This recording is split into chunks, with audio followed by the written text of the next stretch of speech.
Хау-хау-хау! Всем привет! Я иду на репетицию. И знаете что? Я включил режим медленной ходьбы. Режим, когда меня обгоняют бабушки. Ну, этот режим я называю вдумчивая ходьба. Когда я надеваю наушники и куда-то иду. Может быть, просто гуляя без всякой цели.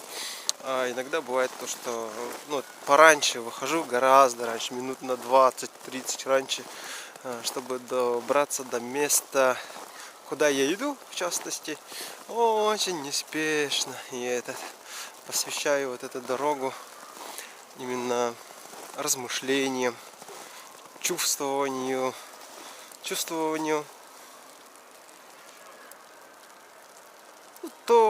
того, что сейчас происходит в моей жизни, как я переживаю этот момент, как я чувствую, короче, пытаюсь понять, какие мысли при этом ко мне приходят, какие чувства вызывает то, что со мной сейчас происходит. Не прямо сейчас, а вообще имеется в виду в контекст взгляда всей жизни, что ли, всех этих событий, которые происходят.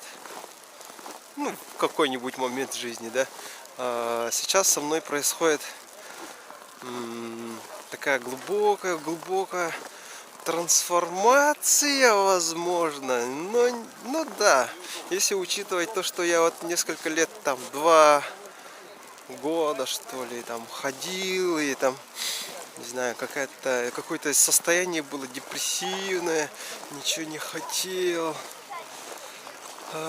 Пытался чем-то себя, не знаю, развлечь, забыться, не участвовать в этой жизни, то сейчас как будто бы я вернулся в тот момент, когда я еще не встретил свою бывшую жену, что ли, когда у меня вообще была суперпродуктивность, я все хотел, у меня прям такие большие амбиции были, планы по захвату мира, короче, и все такое. Вот это состояние ко мне вернулось. Вернулось, да. Сейчас я с уверенностью могу сказать, что это состояние ко мне вернулось. И как это произошло? Хочу на эту тему немножко поразмыслить, каким образом. Я же мог просто не знаю, вспомнить это состояние и вернуться туда, да? Вроде бы, если подумать, очень просто вспомни, что было тогда, и вернись в это состояние, делай те же самые действия, чтобы у тебя был какой-то результат того, чего ты хочешь действительно в жизни, от жизни. А у меня почему-то этого не получалось. Да, почему так случилось, то что я не мог вернуться в то состояние? Сказала семейная жизнь, короче, не знаю, за 15 лет от семейной жизни, не семейной жизни, а той жизни, которая была у меня, я полностью закрылся, короче, у меня столько плохих убеждений, короче, неуверенности в себе, страхов накопилось, что, как сказать, что я закрылся, вообще полностью закрылся. Вообще жесть. А потом вот эта ситуация с разводом, и такой вообще весь мир рухнул, и такой я полностью разочаровался в себе, а потом прошло какое-то время, и получается это состояние возвращается. И я этому очень-очень рад. И что хочу сказать. Мне очень помогло именно погружение в психологию, в философию.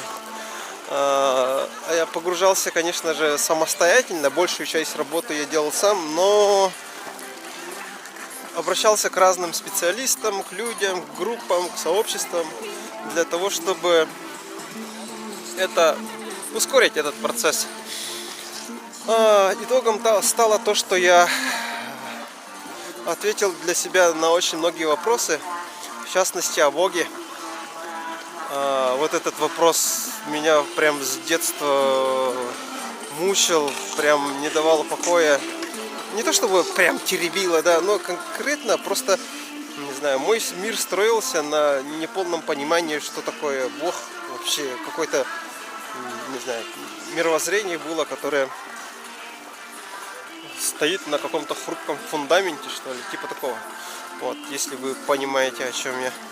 А потом, вот недавно я задумался о своих родителях, об отце, короче. И вы слышали наверняка то, что какими бы ни были ваши родители, их нужно принять, простить. Да? Слышали? По-любому такое слышали. Это связано со психологией, там даже немножко с эзотерикой, там какие-то энергии, все такое, короче. Да, у меня все это было, я слышал несколько раз, даже практиковал, пытался, короче, все это делать, потому что понимал то, что если я этого не сделаю, то типа, проблемы будут повторяться. Я это каким-то образом, просто как в доверие шел, да, то, что не особо понимал механизмы действий, каким образом все это происходит. Мне просто очень важно все это логически, короче, выстраивать. Вот нажми сюда, будет это, вот этот уйдет туда, касается вот этого, и тогда происходит вот так. Короче, логическая цепочка мне очень важна. Я там вообще никакой логической цепочки тоже не видел, но делал. И, наверное, в каком-то смысле это работало, но не 100%. А вот недавно я, короче, нашел таки вот эту логическую цепочку, через себя пропустил. И можно сказать, что я готов поделиться своим опытом с вами. Как все это, не знаю, на физическом уровне. Я не люблю всякую эзотерику. Психологию еще могу принять, потому что психология это, более-менее научный подход.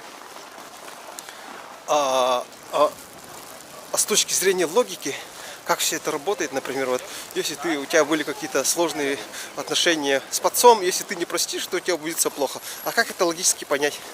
И типа, если ты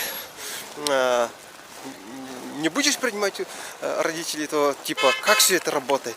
А если примешь своих родителей, типа, у тебя в жизни все будет хорошо, как все это работает? Короче, я вот это понял. И с этим, со своим видением, как все это происходит, я хочу поделиться с вами. И вот поэтому приглашаю посмотреть вот этот видос, который я смонтирую и выложу. И да, вот поделюсь с вами своими мыслями. Конечно, я не буду прав на 100%, где-то будут какие-то недочеты, недопонимания, все такое. Но это будет мое личное видение, как я все это вижу. И может быть кому-то откликнется. Буду очень рад, если это произойдет. Так что, приятного просмотра. Если сравнивать человека с компьютером, то наше тело это железо. Процессор, жесткие диски, блок питания и так далее. В этом сравнении генетика – это софт, операционная система и все программы, установленные на этом компьютере. Игры, программы для работы, для просмотра видео, музыки, браузеры для серфинга по интернету. В общем, весь софт. Они у всех компьютеров, людей, разные. Какой-то компьютер больше ориентирован на работу с видео, какой-то на работу с 3D, с дизайном и так далее. В зависимости для чего используют этот компьютер, такие программы на нем и установлены. Эти программы можно сравнить с навыками, талантами, умениями человека. Эпигенетика в этом сравнении – это система безопасности, брандмауэр, антивирус, средства шифрования данных, менеджеры обновлений и так далее. А родовая память – это центры поддержки всех этих программ и их безопасности, доступ к которому идет через интернет. А наша душа, наблюдатель или наше эго, называйте как угодно, это получается пользователь, который делает запросы и пользуется этими программами. Когда мы отказываемся от родовой памяти, мы просто блокируем доступ к этим сервисам. То есть к центру поддержки всех этих программ. Ставим галочки: запретить обновление, запретить отправку ошибок для анализа и так далее. И тогда наши программы перестают обновляться, начинают глючить, заражаться вредоносными программами и перегружать всю систему. Компьютер может работать без центра поддержки? Да, может. А человек может жить без родовой памяти? Да, может. Но из-за частых ошибок нередко приходится переустанавливать эти программы. То есть переучиваться навыкам, менять свои убеждения, работать со психологами и так далее. Конечно же, дело каждого иметь связь с родом или нет. Но даже при поверхностном анализе людей, которые росли в полной здоровой семье, которые чтут память о своих предках и теми, кто отказался от родителей, мы увидим большое различие в ментальном здоровье. Компьютер, который подключен к сервисам поддержки, работает более стабильно и выполняет все свои функции, не перегружая систему. Антивирус постоянно обновляется, из проблем дает доступ ко всей информации в интернете.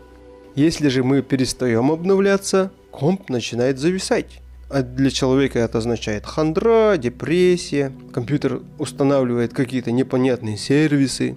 Это получается деструктивные убеждения. Рекламу какую-то устанавливает. Это навязанные желания, мечты. Шпионские программы появляются. Это по сравнению с человеком это подключение к полулегальным сообществам, паразитам и так далее. У нас даже пропадает желание что-то делать на этом компе. И что мы делаем? Переустанавливаем всю систему и все программы, которыми мы пользуемся. Конечно же, в отличие от компьютера, проделать то же самое с человеком почти что невозможно. Это означало бы смерть, или полную потерю памяти. Так какой же у нас есть выбор? Работать с глюками, вручную исправлять все ошибки? Конечно же, если ты знаешь, как исправлять их, или готов учиться этому. Или же открыть доступ и установить связь с родом. А потом уже решать, использовать их подсказки или нет. Дело в том, что люди даже не осознают, что могут управлять этими связями.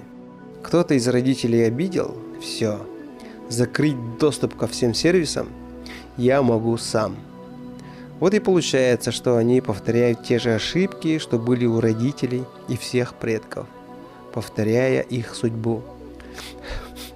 Чувствуешь, как запахло эзотерикой и всякими псевдопсихологическими недонауками? Этот запах напрочь убивает логику, а с тем всякое желание разбираться в этой теме. Спешу тебя обрадовать, потому что сейчас я дам твоему интеллекту ключ, который открывает эту тему связи с родом, делая его более понятным и прикладным. И это эпигенетика. Я уже упоминал это слово, но могу поспорить, что ты мало что слышал об этой науке. Так что же это такое? Что нам говорит интернет?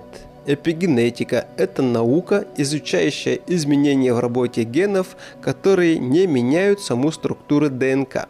Чтобы понять это, проще представить, что наша ДНК – это огромная библиотека с разными инструкциями и техническими руководствами.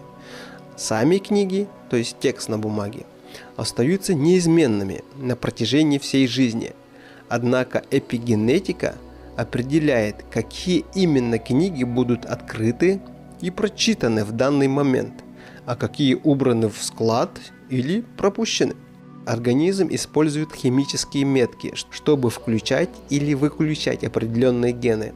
Эти метки не переписывают код жизни, они диктуют клеткам, как себя вести. Благодаря этому клетки сердца отличаются от клеток кожи, хотя набор генов у них абсолютно одинаковый. На эпигенетические процессы сильно влияет окружающая среда и образ жизни. Качество питания, уровень стресса, физическая активность и даже климат могут расставлять эти метки в вашем организме. Это означает, что поведение человека может влиять на то, как работают его гены. И главное, что эти настройки передаются будущим поколениям.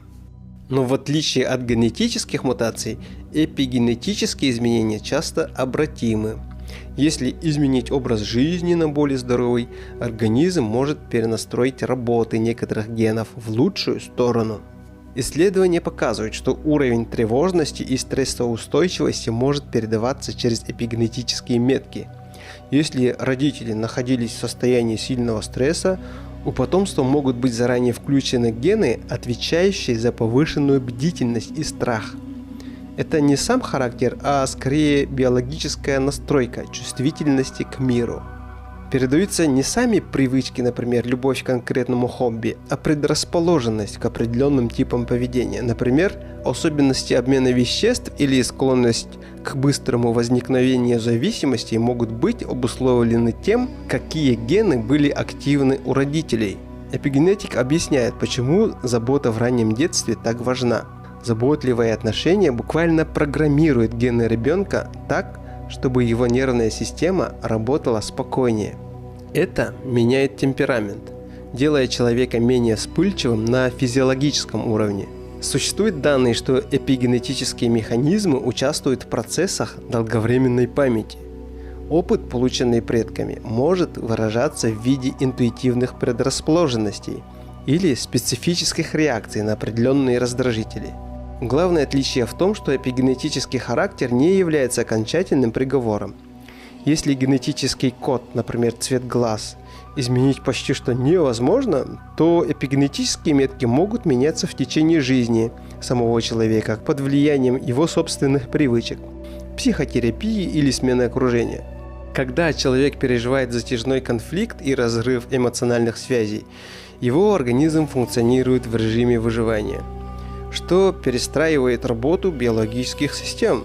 Обида и ощущение обрыва корней воспринимается мозгом как социальная изоляция, что является сигналом опасности. Это вызывает постоянный выброс кортизола. На эпигенетическом уровне высокий уровень стресса может привести к метилированию, то есть к блокировке генов, отвечающих за работу гиппокампа и предфронтальной коры. Это отделы мозга, ответственные за творческое мышление, концентрацию внимания и усвоение новых навыков. Таким образом, биологическая энергия уходит на поддержание защиты, а не раскрытие талантов. Человек физически начинает чувствовать, что он закостенел, его умственные способности снижаются, а творческий поток блокируется. Важным аспектом эпигенетики является обратимость этих процессов. Проработка обид и восстановление внутреннего принятия предков, даже без личного общения, снижает стрессовую нагрузку. Это снимает метильные метки заблокированных генов, позволяя нервной системе вернуться в режим роста и развития, что открывает доступ к ранее скрытым навыкам и особенностям психики. Так что принятие родителей и связь с родом, как бы эзотерически это ни звучало, дает организму возможность выделять больше энергии на развитие всех систем. Кроме эпигенетики есть еще более глубокая, но мало изученная наука. Наука называется метагенетика. Она как раз таки отвечает за ментальные связи с предками. Конечно, не берусь сказать, что и за интуицию, но не удивлюсь, если ученые в скором временем докажут, что интуиция – это и есть прямая связь с предками.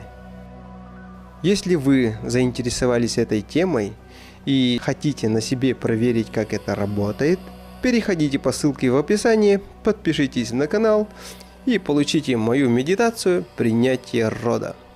Спасибо за внимание, друзья. До новых встреч!